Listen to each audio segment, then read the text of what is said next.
हमारे सभी YouTube family को बहुत बहुत जय जय श्री सीताराम। जैसा कि ये जो 2025 है अब जाने वाला है, अब ये समझ लीजिए कि चुटकी बजाते ही पता नहीं चलेगा कब 2025 चला गया और 2026 आ गया। लेकिन समझने की बात यह है, क्योंकि लोग अपनी गलतियों से जो सीख लेते हैं वो समझदार होते हैं, और जो अपनी गलतियों का रोते रहते हैं या बीती बातों को पकड़े रहते हैं, फिर उनका भला भगवान भी नहीं कर सकते। इस बात को अगर हमने समझ लिया और 2026 को अच्छा करने के लिए कोशिशें अभी से शुरू कर दी, देखिए अभी से अगर हमने कोशिशें शुरू कर दी तो वो हमें 100% फायदा देने वाली हैं। क्योंकि इस समय शनि जिस 12वें स्थान पर बैठे हुए हैं, आप ये समझ लीजिए कि इस समय वह अपने वक्र चाल को छोड़कर मार्गी हो गए हैं। गुरु जो हैं वो वक्री हो गए हैं, मार्गी थे वो वक्री हो गए हैं। लेकिन यह कहा जाता है कि जो जब कोई ग्रह वक्री हो जाता है तो वह उस हिसाब से फल नहीं दे पाता, लेकिन जब वो मार्गी होता है तो वह दुगना फल देने की स्थिति में हो जाता है। तो अगर हमारे को अच्छा शुभ लाभ चाहिए, इन 9 ग्रहों का लाभ चाहिए, तो अपने जीवन में थोड़ी सी जो दिनचर्या में हमारे को एक अनुशासन और नियम का पालन करना पड़ेगा। उपाय भी क्योंकि देखिए तभी काम करते हैं जब हम अपने जीवन में कुछ अनुशासन को मानते हैं। आपने देखा होगा ज्यादातर उपाय में ये कहा जाता है कि ब्रह्म मुहूर्त में उठिए, स्नान ध्यान कीजिए और फिर आप भगवान की प्रभु उपासना करते समय जो भी उपाय करेंगे वो है फल देगा। अच्छा, राहु इस समय आपके 11वें स्थान पर बैठे हुए हैं, जिससे होगा ये कि वह जिस आय के स्थान पर बैठे हुए हैं तो आपके आय में वह बढ़ोतरी कर सकते हैं, क्योंकि उनकी जो दृष्टि पड़ रही है आपके एजुकेशन पर, आपकी संतान पर। तो अगर आप अपनी दिनचर्या में सुधार करेंगे तो संतान भी आपकी बात को मानेगी। अगर आप अपने एजुकेशन पर ध्यान करेंगे तो आप ये समझ लीजिए कि ये समय आपकी बुद्धि को तीव्र करने का भी है। अब गुरु जो बैठे हुए हैं इस समय मिथुन राशि में, आप देखेंगे कि उनकी सीधी दृष्टि आपके भाग्य स्थान पर पड़ रही है और वो भाग्य स्थान पर शनिदेव भी बैठे हुए हैं। तो आपको ये समझना होगा कि अगर हमारे को इन ग्रहों की भाषा को समझना है तो आप एक बात को पकड़ लीजिए कि यह ग्रह ये चाहते हैं कि आप पंचुअल रहें, मन लगाकर। देखिए आदमी का मेन मोटिव क्या है, जिंदगी को में सर्वाइव करने के लिए पैसे की जरूरत है, पैसा कमाने के लिए नौकरी पर जाता है। अब नौकरी पर जाते समय जब व्यक्ति, आपने कुछ व्यक्तियों को देखा होगा, यार आज फिर जॉब करने जाना है, जाना तो पड़ेगा ही, नहीं जाएंगे तो सैलरी कट जाएगी, कल जाएंगे तो बॉस झिड़केगा। जो इस एटीट्यूड के साथ अपने ऑफिस में दाखिल होते हैं, और जो स्टूडेंट्स जिन्हें अगले दिन स्कूल में जाना होता है, यार आज फिर से स्कूल जाना है, आज जल्दी उठना पड़ेगा, यार ये काम तो मेरा पूरा हुआ ही नहीं है, अरे यार चलो कोई बात नहीं, 8 ही पीरियड तो होते हैं, ऐसे ही बीत जाएंगे। तो इस एटीट्यूड को बदलना होगा। क्यों? क्योंकि शनि जो है वह कर्म फलदाता है। जैसे आप कर्म करेंगे उस हिसाब से परिणाम देंगे। अगर आप मन लगाकर काम करेंगे तो आप ये समझ लीजिए कि गारंटेड है कि वह आपको अच्छे परिणाम देंगे, क्योंकि शनि देव से सिर्फ उसे डरना चाहिए जो गलत कर्म कर रहा है। बाकी हम ये कहते हैं कि ठीक है शनि देव का उस पर प्रभाव नहीं पड़ता जो हनुमान जी की शरण में चला जाता है, लेकिन आप एक बात कोशिश तो कीजिए कि हनुमान जी को आप एक ऐसी मां समझ लीजिए कि वह अपने आंचल में आए हुए बच्चे को बचा लेते हैं। लेकिन फिर संघर्ष करना कौन सिखाएगा भाई? एक पिता, अगर आप ये मानकर चलिए कि एक पिता है, वह थोड़ा स्टिक है, वह चाहता है, वह जानता है कि जीवन जीने के लिए संघर्ष करना पड़ता है, तो उसमें गलती क्या है? उस हिसाब से अगर आप देखें तो आप गलत काम करें ही क्यों, शॉर्टकट को अपनाएं ही क्यों? क्योंकि शॉर्टकट से जो व्यक्ति अमीर बनने की कोशिश करता है या एग्जाम क्रैक करने की कोशिश करता है, आप ये समझ लीजिए कि वो अगर मान लीजिए कि दुनिया को धोखा देकर एक शिखर पर पहुंच भी जाता है तो उसे गिरते हुए टाइम नहीं लगता, क्योंकि उसने उन समस्याओं को फेस ही नहीं किया, उन मुश्किलात को देखा ही नहीं है जिनसे लड़ झगड़ कर दूसरे लोग आगे बढ़े हैं। और हनुमान जी भी ये कहते हैं, उनका जीवन भी देखिए यही बता रहा है कि आपको संघर्ष तो करना पड़ेगा। वह चाहते तो सीता माता को, रावण को मारते, सीता माता को ले जाते, राम रावण युद्ध ही नहीं होता। लेकिन क्योंकि प्रभु श्री राम जो है नर लीला कर रहे थे, और हनुमान जी भी एक ये संदेश देना चाह रहे थे कि देखिए भगवान की मैं सिर्फ आज्ञा का पालन करूंगा, बाकी परिणाम भाग्य पर छोड़ दूंगा। तो आप भी कर्म कीजिए, फल की चिंता ज्यादा मत कीजिए। देखिए फल के बिना कोई कार्य किया नहीं जाता, बिल्कुल कंफर्म है, क्योंकि जब हमारे को मालूम पड़ता है कि भाई कर्म फल मीठा मिलेगा तो हम अच्छा कर्म करते हैं। और इस पूंजीवादी समय में जहां पर पैसा मिलने की संभावना होती है वहां पर ही कर्म किया जा रहा है, वरना कोई ऑफिस ना जाए। जब सभी को भरपेट खाना भी मिल रहा हो, पहनने के लिए कपड़े भी मिल रहे हो, कौन ऑफिस जाकर मतलब अपना दिमाग खपाएगा। लेकिन जिसे समाज में सम्मान चाहिए होता है, जिसे समाज में आगे बढ़ना होता है, वह अपने समस्याओं का रोना रोकर नहीं बैठता, वह प्रयास करता है आगे बढ़ने का, और जो प्रयास आगे बढ़ने का करता है भगवान उसकी मदद करते हैं। तो सबसे पहले तो आप इस बात को समझ लीजिए कि जो लोग अपने 2026 को सुधारना चाहते हैं वह अपनी दिनचर्या में सुधार कर लें। जो रात्रि में जॉब कर रहे हैं, देखिए वो मैटर अलग है, लेकिन उन विद्यार्थियों से भी मैं कहना चाहूंगा जो रात में 2 बजे तक 3 बजे तक पढ़ रहे हैं, उन्हें भी अपने जीवन में एक पालन करना चाहिए कि भाई मेरे को 10 बजे 11 बजे सो जाना है, ठीक है। और उसके बाद में आप 3 बजे 3:30 बजे 4 बजे उठकर पढ़िए, और उस समय लेटना नहीं है।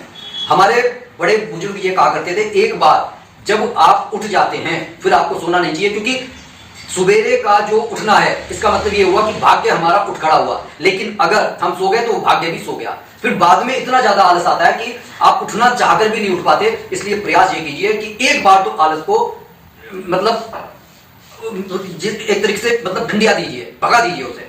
मन कहेगा कि भाई आप चादर तानो और सो जाओ, लेकिन मन को अगर आपको अकल सिखानी है तो अकल आपको इस तरीके से सिखानी है कि देखिए ये भगवान ने जब हमारे को इस संसार में भेजा तब ये हमारा शरीर और मन, ये 2 ऐसे यंत्र दिए गए उस आत्मा को जो अपना कार्य करवाना जानते हैं। आप इसे इस तरीके से समझ सकते हैं कि आत्मा के ये 2 मित्र हैं, एक मन है एक शरीर है। आप इसकी तुलना उन शर्मीले दोस्तों के साथ कर सकते हैं कि आप किसी की शादी में गए हैं, आप तो नाच रहे हैं खूब, लेकिन ये दोनों खड़े रहेंगे, शर्माते रहेंगे कि मना करेंगे। कहने का मतलब ये कि आप कोई भी परिवर्तन स्वीकार नहीं करता, ना मन स्वीकार करता है। अपनी एक जो रिलैक्स जो उसने एक सीमा रेखा खींच रखी, मुझे इससे बाहर नहीं जाना, एक कंफर्ट जोन इसने बना रखा है, इससे बाहर नहीं जाना।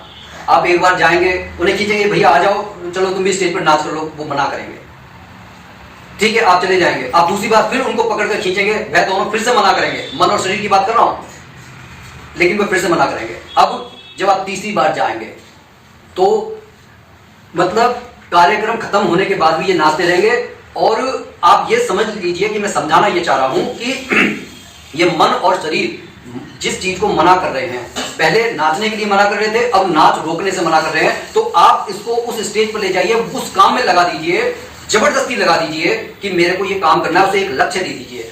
1 बार मना करेगा, 2 बार मना करेगा, लेकिन तीसरी बार वह आपके उस कार्य को कर ही रुकेगा।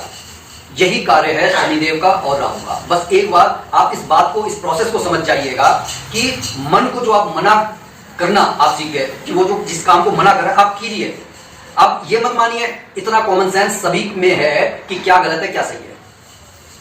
अगर आप यही सोते रहेंगे कि मेरा मन सोने के लिए कर रहा है और आप सोते रहेंगे तो जीवन भर सोते रहेंगे, आपका भाग्य भी सोया रहेगा। क्योंकि भाग्य को जगाने के लिए आपको उठ खड़ा होना है, और उठ खड़े होने के लिए आपको मन की बात को दरकिनार करना होगा। अगर मन की बात को आपने दरकिनार कर दिया तो आप समझ लीजिए कि आपने जीवन में लक्ष्य पाने की आधी जंग जीत ली। तो अगर आप अपने जीवन का एक लक्ष्य मन को दे देते हैं और उस पर वह काम करता है, तो आप ये समझ लीजिए कि अब जब तक वो लक्ष्य अचीव नहीं हो जाएगा, मन आपका रुकेगा नहीं। क्योंकि मन वो बेलगाम घोड़ा है जो मना फिर बाद में जब तक लक्ष्य पर पहुंचने के बाद ही रुकेगा। आप कितना भी रोकने की कोशिश करेंगे नहीं। अब गुरु जो इस समय बैठे हुए हैं मिथुन राशि में, देखिए क्योंकि यह एक सात्विक प्लैनेट है, अब आपको इनको अगर सक्रिय करना है तो आप कुछ अच्छी किताबें पढ़िए।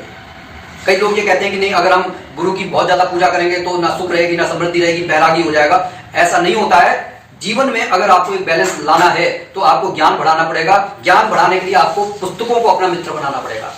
आप ये मत कीजिए कि भाई आपके सामने अगर मोबाइल है और किताबें हैं तो आप मोबाइल को आप अगर चूज करते हैं तो आप मन को मना करना सीखिए। आप कहिए कि नहीं, इस मोबाइल को देखने से कुछ नहीं होगा, किताब पढ़ने से कुछ होगा। और आपको एक बात अच्छे से बता दूं कि देखिए मोबाइल ठीक है, मोबाइल आज ज्ञान का भंडार है, लेकिन क्या वो ज्ञान का भंडार में आप ज्यादा डूबते हैं? वहां पर कंसंट्रेशन क्या आपका डिस्ट्रैक्ट नहीं होता? क्योंकि वहां पर जो चीज आप देख रहे हैं उसके नीचे कुछ और भी आ रहा होता है। तो आप सोचते हैं कि भैया पहले मैं उसे देख लूं, उसे बाद में देख लूंगा, उसे हम सेव कर लेते हैं।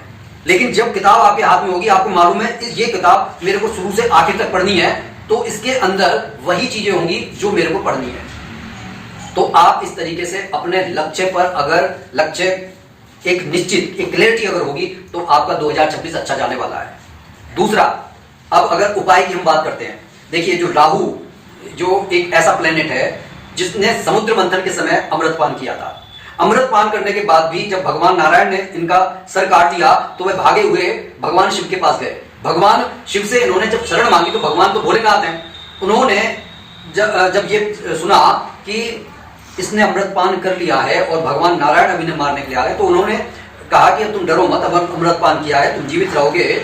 अब पहले सप्तग्रह की पूजा की जाती थी, लेकिन भगवान शिव की वजह से राहु और जो उनका धड़ केतु, उनको भी उन ग्रहों में स्थान दिया गया और तभी से नवग्रह की स्थापना की जाने लगी।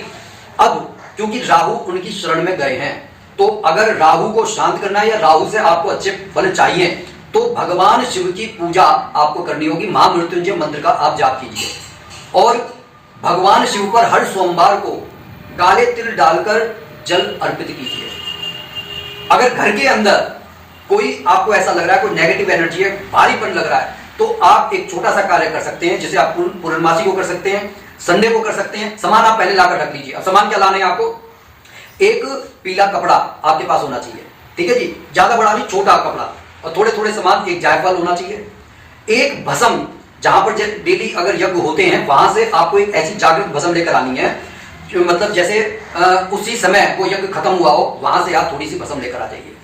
अगर महामृत्युंजय के मंत्रों का वो भस्म हो तो और भी अच्छा, आप उस भस्म को, थोड़ी सी भस्म आप लेकर आ जाइए उसकी। अब आपको क्या करना है, जैसे पूर्णमासी के दिन ही आप थोड़ा थोड़ा उस भस्म पर गंगा जल छिड़किए, सब चीजों पर गंगा जल छिड़किए। ये आपने पीले कपड़े पर थोड़ी सी भस्म रखी, जायफल रखा, एक भोजपत्र रखा और थोड़ी सी मिट्टी गाय के खुरों के नीचे की आपको लेकर आनी, वो थोड़ी सी मिट्टी उसमें डाल दी। और ये सब कार्य करते हुए आपको दुर्गा नाम का उच्चारण करना है या फिर ओम दुम दुर्गाय नमः का जाप करते रहिए। अगर 108 बार तक जाप कर लें तो बहुत अच्छा है। इस कपड़े को छोटी सी पोटली बनाकर आप अपने घर के मुख्य दरवाजे के पीछे इस तरीके से बांधे कि वो हर किसी की नजर में ना आए। इसलिए उसे बीचों बीच में बांधने की बजाय आप साइड में कहीं पर बांध दीजिए। आप देखेंगे कि धीरे धीरे से आपके घर की नेगेटिव एनर्जी खत्म हो रही है। क्योंकि देखिए, जब हम बाहर जाते हैं तो ठीक है, आप तो पूजा पाठ करके बाहर गए हैं, लेकिन कहीं ना कहीं जो नेगेटिव एनर्जी हमारा पीछा कर रही है, कहीं चौराहे पर हमारा पीछा कर रही है या किसी की बुरी नजर हमारे पर लग रही है, जब आप घर के अंदर प्रवेश करेंगे तो वह वहीं पर रोक ली जाएगी, आप साथ ही अंदर आएंगे इस तरीके से। लेकिन हाँ, कभी ऐसा मत कीजिएगा कि आप किसी बंद कमरे में आप उस पोटली को रख देते हैं, ये इससे कोई फायदा नहीं होगा। जहां पर लोगों का आना जाना है वहां पर आप रखें, अगर मुख्य दरवाजे पर नहीं रख पाते हैं तो, लेकिन मुख्य दरवाजा प्रथम चॉइस आपकी होना चाहिए।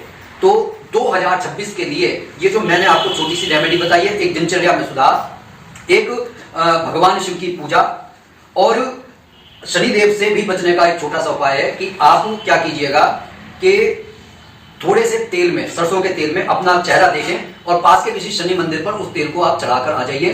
कई बार चौराहों पर भी भगवान शिव के निमित्त कुछ कनस्तर रखे रहते हैं, आप उसमें भी वो तेल चढ़ाकर आ सकते हैं। पितरों के निमित्त आप एक छोटा सा गोल शीशा अपने घर की पूजा के स्थान पर आप रख लें। और अगर कहीं से आपको आपकी कुल देवी का कोई स्मृति चिन्ह मिल जाता है, कोई पत्थर मिल जाता है, आप उसको भी स्थापित कीजिए, उनके नाम का दिया जरूर जलाएं। क्योंकि देखिए, हमारी कोई भी पूजा है वह तभी सफल होती है जब हमारी कुल देवी प्रसन्न होती है, हमारे पितर प्रसन्न होते हैं।